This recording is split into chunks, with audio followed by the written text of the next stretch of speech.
Pipitasin niya na daw po yung sigarilyas. Ayan guys. Ayan, ang dami. So, ito pa na akong. Ito na ako. Harvest mo. Siya daw po kasi ang mag-harvest. At ibibidyo ko daw po siya.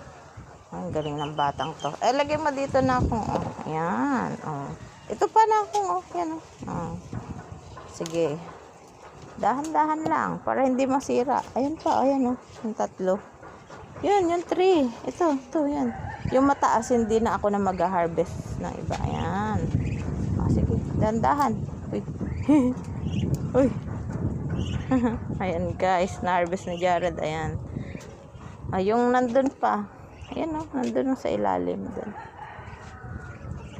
Tapos yung nasa taas ako na kasi hindi mo na ito maaabot. Ayan guys, dami. At saka yung